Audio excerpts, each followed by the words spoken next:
இந்த திருமண பொருத்தம் பார்க்குறப்ப வந்து பார்த்திங்கன்னா 10 பொருத்தம் பார்த்து பார்ப்பாங்க. அதில் வந்து பார்த்திங்கன்னா இந்த 10 பொருத்தத்தில் லக்ன பொருத்தம் அப்படின்னு வந்து சொல்லுவாங்க. அதாவது ஜாதகத்தில் வந்து பார்க்குறவங்களுக்காக இருந்தால் தெரியும். ஸோ இந்த லக்ன பொருத்தம் அப்படிங்கிறது ஒவ்வொருத்தருடைய தோற்றப்பொலிவு, பழகும் விதம், அவங்க வாழ்க்கையில் எப்படியெல்லாம் பண்ண போகிறாங்க, எப்படி பழகுவாங்க, எப்படி ரியாக்ட் பண்ணுவாங்க, ஸோ இதையெல்லாம் சொல்கிறதா வந்து லக்னம்னு சொல்லுவாங்க.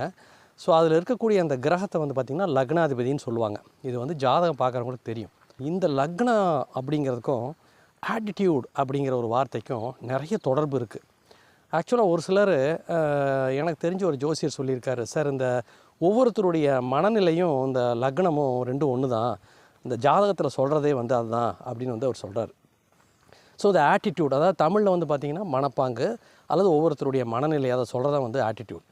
ஸோ ஒரே குடும்பத்தில் பிறந்த அண்ணன் தம்பிகள், ஒரே குடும்பத்தில் பிறந்த அக்கா தங்கச்சிகள், ஒரே வகுப்பில் படித்த மாணவர்கள் மாணவிகள், ஒரே அலுவலகத்தில் வேலை செய்யக்கூடிய இவங்க, அதாவது இந்த கலீக்ஸு, இந்த டீமு, ஒவ்வொருத்தரும் ஒவ்வொரு வகையில் வித்தியாசப்படுறதே இந்த ஆட்டிடியூடில் தான். ஸோ ஆட்டிடியூட் அப்படிங்கிறத வந்து ரொம்ப சிம்பிளாக சொல்கிறதுனா how you react to your situation. ஒரு சிச்சுவேஷன் வந்து அதுக்கு நீங்கள் எப்படி ரியாக்ட் பண்ணுறீங்க அப்படிங்கிறது அவங்களுடைய ஆட்டிடியூட். சில நேரங்களில் உங்களுடைய நண்பர்களோ, உங்களுடைய அப்பா அம்மாவோ அல்லது உங்களுடைய நெருங்கிய உறவினர்களோ, அந்த இடத்துல வந்து நீ அப்படி சொல்லியிருக்கக்கூடாது, தப்பான வார்த்தை, அவங்க ரொம்ப தவறாக நினச்சிட்டாங்க, அவங்க மனசை வந்து புண்படும்படி நீ பேசிட்ட, அப்படி பேசியிருக்கக்கூடாது, இப்படியெல்லாம் வந்து சில நேரத்தில் உங்களுக்கு வந்து அறிவுரை சொல்லுவாங்க. இந்த அறிவுரையை எனக்கு தெரிஞ்சது அவ்வளோதான்டா, அதெல்லாம் நீ சொல்லாத அப்படின்னு சில பேர் சொல்லுவாங்க.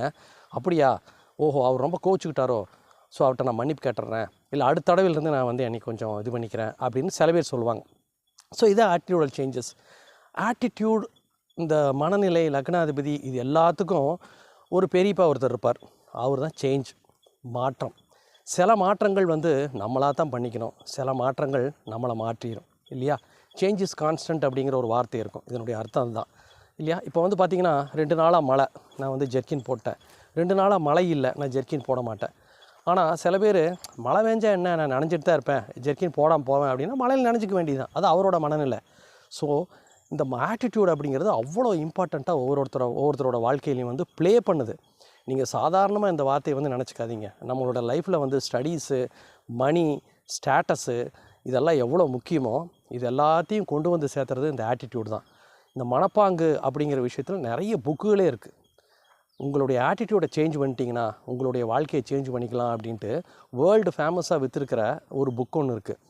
அது வந்து படித்து பார்த்திங்கன்னா இந்த ஆட்டிடியூட் பற்றிய நிறைய விஷயங்கள் வந்து தெரியும். அந்த புக்கை வந்து நான் வந்து கிட்டத்தட்ட நிறைய தடவை நான் வந்து படிச்சிருக்கிறேன்.